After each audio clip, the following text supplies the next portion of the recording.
So hello again, brothers and sisters. So nice to be back with you.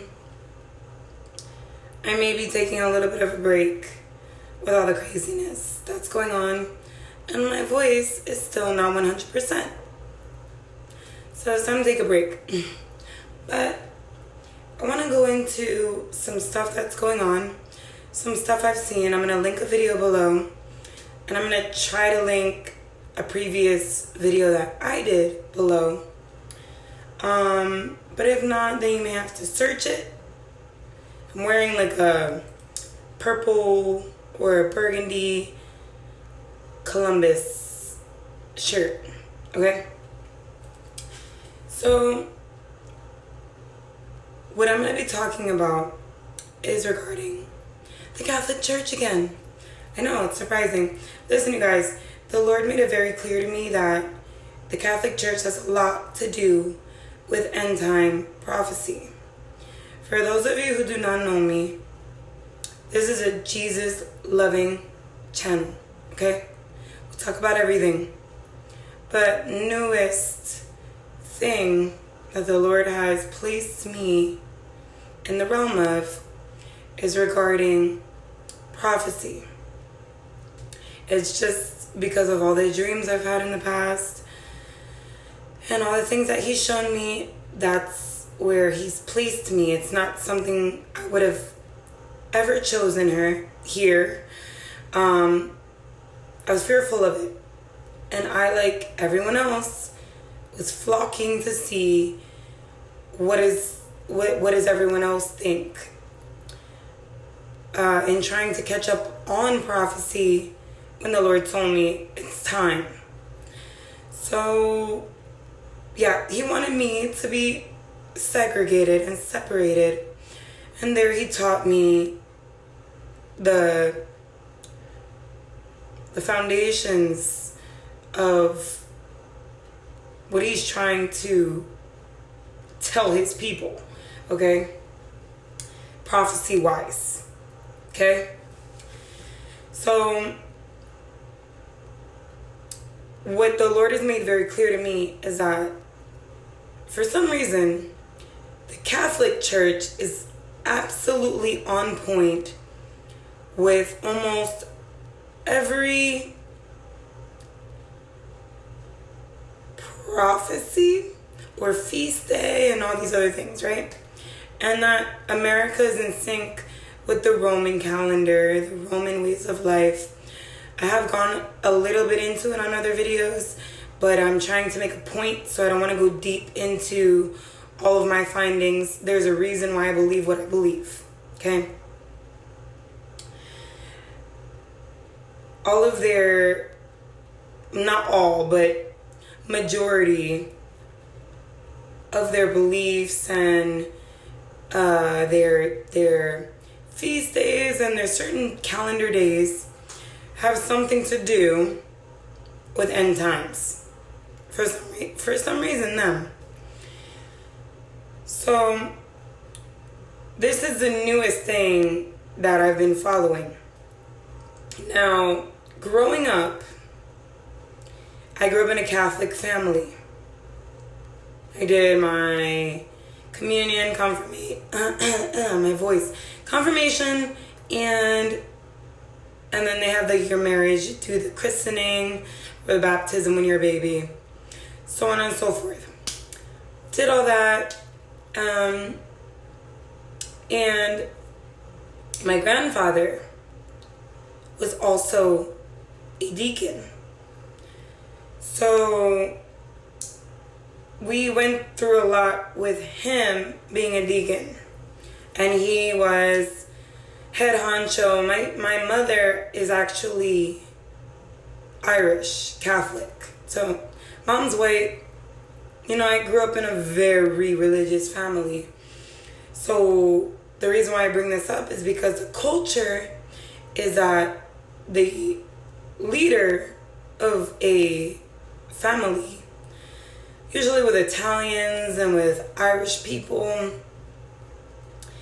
is the grandfather is the head, okay? So everything he said went. And the reason why I bring him up is because obviously he was the reasoning for everyone being forced into the Catholicism, and then he himself was a deacon. So please bear with me with my voice. So all these things are going into play, right? Well, I had a dream a few years back. And at the time that I had the dream, I was actually living in Italy. Okay? So I've explained this to my husband, and I have this on another video, but I have more to add to it, I think, now. And tell me, of course, what you think below, because I don't know too much about this stuff, surprisingly, out of my realm. But I'll go ahead and I'll give you a brief synopsis of what I know is coming up, or just a brush over it, tip of the iceberg, and then go into my dream and what I conversated with my husband about.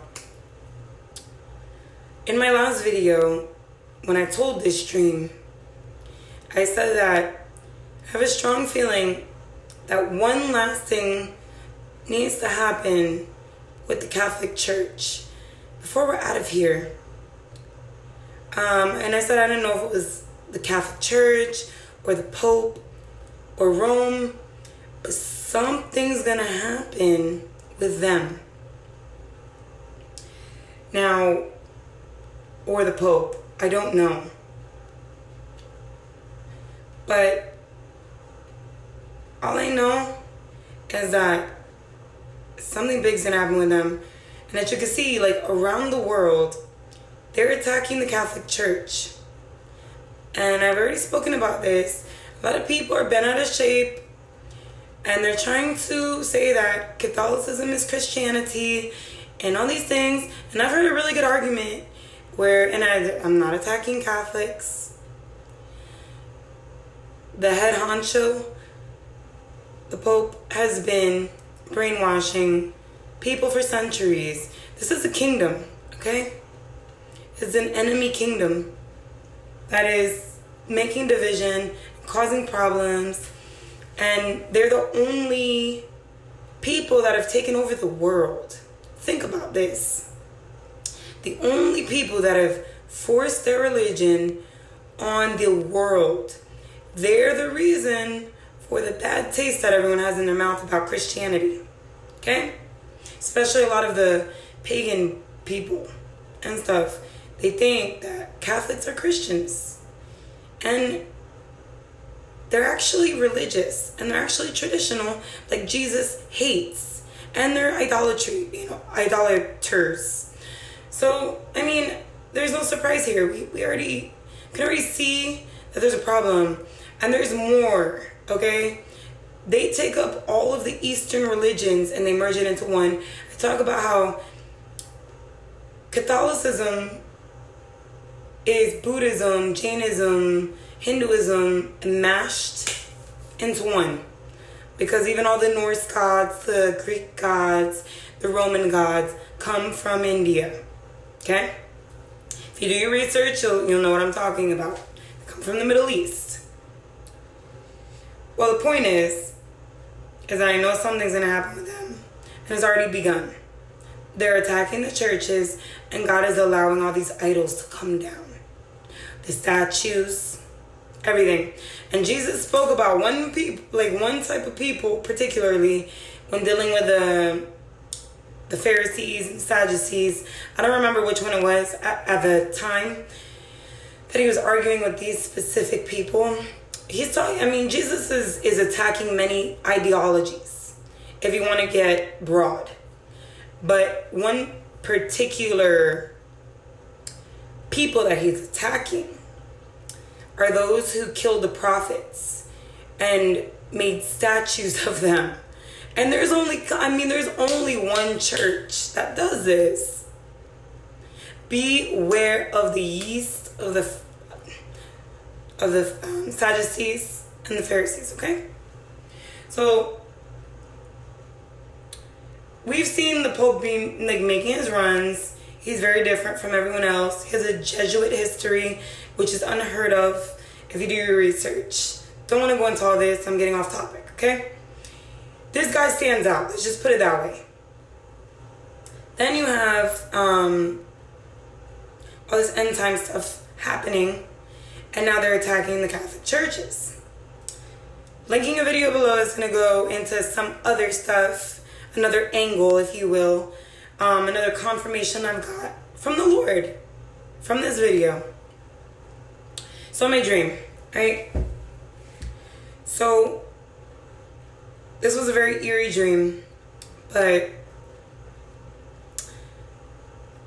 I was, how do I explain this? It was a cobblestone area, right? If you look up the Venice canals, it was very similar looking to the Venice canals, okay?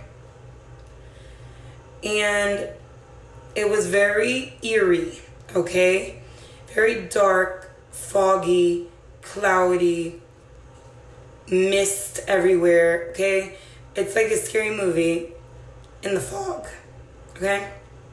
In a bog. So I'm standing on one side of the cobblestone, and there's like a lake, or not a lake, it looked like Venice. There were almost channels in the water. Okay, I had this dream a very long time ago, so bear with me. I don't remember every detail, but it's still pretty clear. My understanding in the spirit was that I could not touch the water, or I would die. It was like putrid. And I had my daughter with me. I only had one child at the time. My son was not born yet. My daughter was with me at first, and I kept fearing that she couldn't swim, okay? But I knew I needed to get somewhere, and the only way to get there was in the water. So I think I was trying to like brainstorm on how to get across, how to get across the water effectively without dying. And then I saw 3 nuns walking on the water, and they had rosaries, especially the one in the front had a rosary in her hand, and she was the one that stood out to me the most. And I think she put her hand out to me to walk on the water, and I told her no. And that's where it gets a little foggy. I believe somebody gave me a piece of bread, like a cracker, okay? Like kind of like communion for any of those people who have been in a Catholic church. And then I was able to swim in the water. So I was swimming with my daughter, and I believe there were souls in the water, like on Hercules. I always refer to like Disney movies. I think Disney they're on to something with their movies, okay? So I know they are. So I'm in this water, and I come to an opening of a cave, but I'm still in the water. And I'm like chilling on the cobblestone walkway, right? So it's cave. It looks like a cave, and the cobblestone is there, but it's lit pretty well with like candles. And now my grandfather had recently passed, I think a year or 2 years before I had that dream. And he was not a nice man. Okay? I don't like saying that, but it's true. Well, I saw my grandfather to the right, and he was chained by his foot, like shackled by his foot to the wall of the cave. And he only had maybe 3 feet, I believe, of leeway to where he could walk. And he was kind of pacing back and forth. But his face was very, very downcast. Like, I want to say distraught. Okay?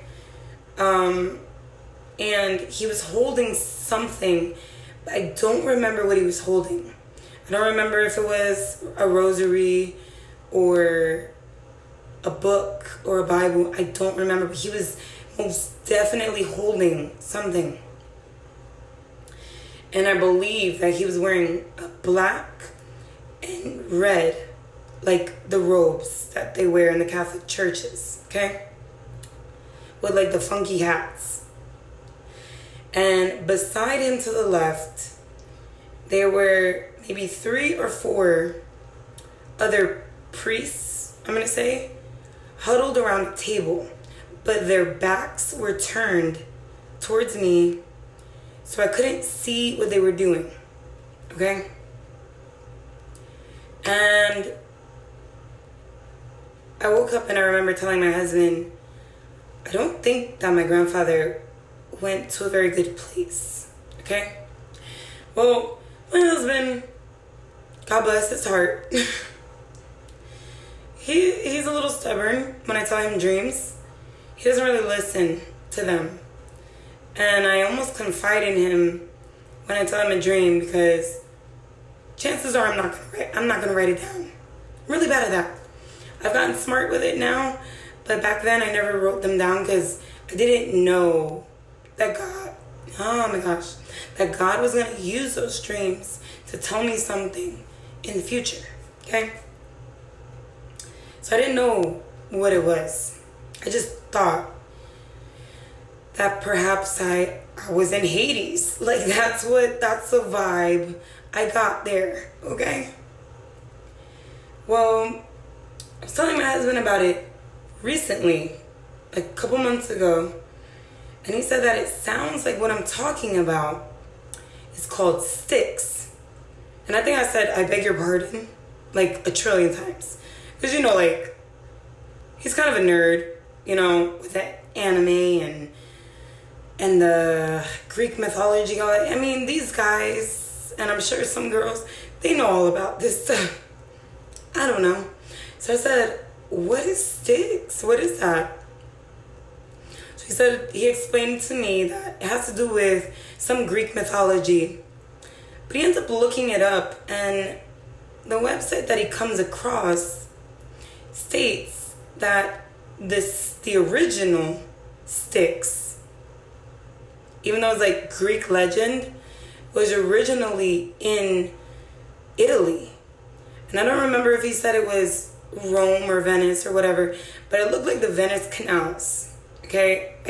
I know that much. And then he kind of showed me a picture of like a cave, and I said it looked like that.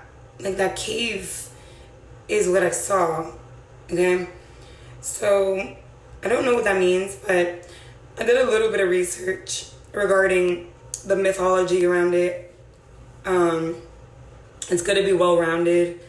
What the other side says is not the truth. It's not the 100% truth.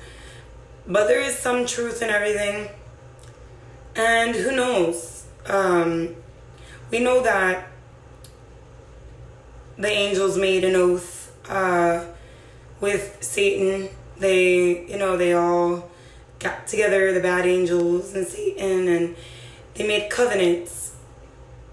Well, apparently the Styx was the place where all of these deities would go and make covenants together. I don't know. But all I know is that whatever's lurking in the shadows, whatever's going on in the spiritual realm, these people are up to no good. The Catholic Church. Okay? That's the overall here. And I'm sure that my grandfather had his part.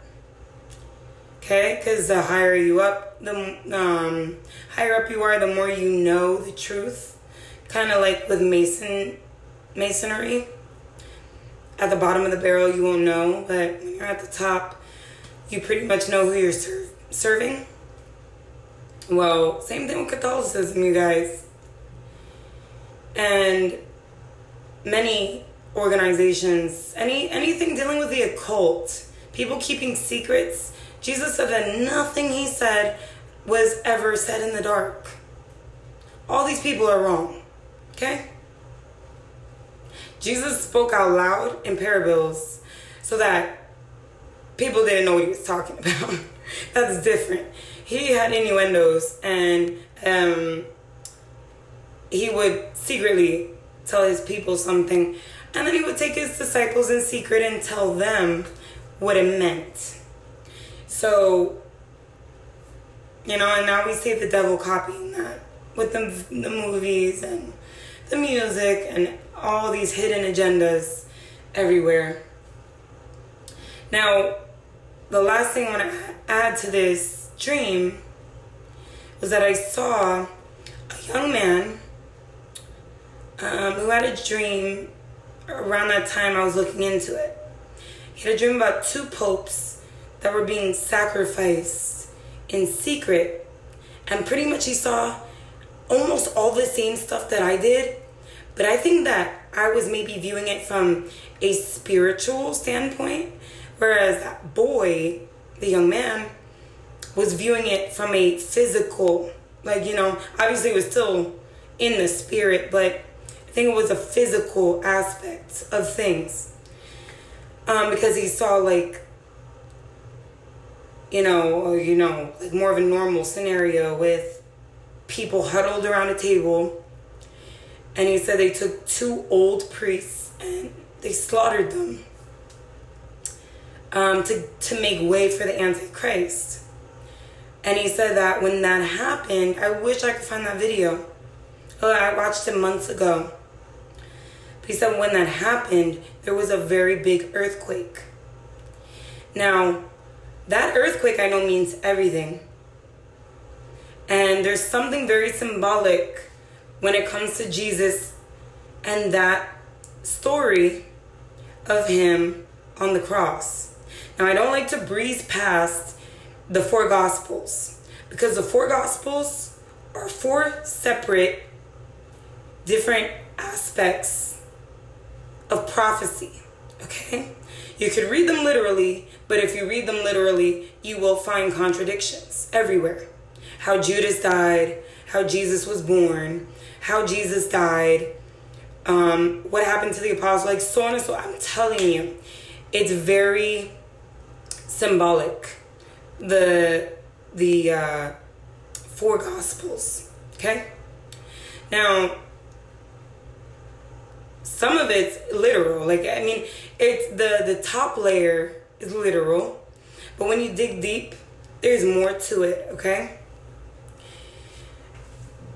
Now, the reason why I say this is because in one of the accounts, Jesus died and he gave up his breath, and the veil tore. And it says that and you have to listen really closely or read really closely, because Jesus said that the more you listen to my teachings, the more attentively you listen, the more he will grace you with in knowledge. Pay attention before you get mad at me. Read it again and again and again and meditate on it. It says that the veil tore and the people got up from the graves and they walked into the city. Now, originally, upon coming across this pretty recently, I said, if something like that happened, I'm sure that will be noted absolutely everywhere, okay? That's unheard of, really, for people to get out of graves and just walk into the city and nobody else said this in their account of the gospel? That's a pretty large statement. I don't think that anyone understands the gravity of this statement. We're talking heaven and earth exposed to each other. The veil, that's the veil.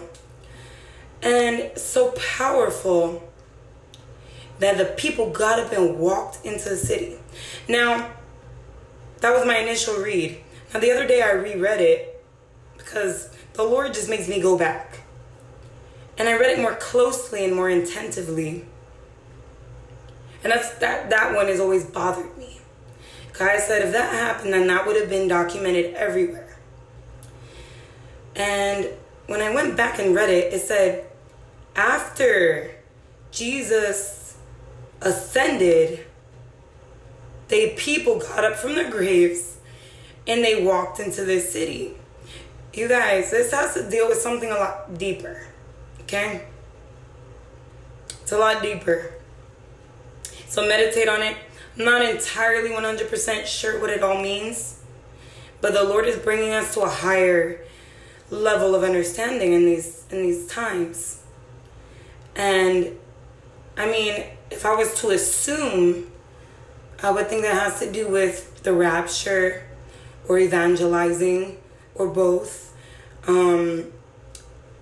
But either way, or it's extremely significant nonetheless. Well, I do love you guys. Watch the video I'm linking below. It's very interesting on what the Vatican could be hiding. Okay? What they could be hiding. And what their agenda is. And some thoughts on that. Just some thoughts on that. God bless.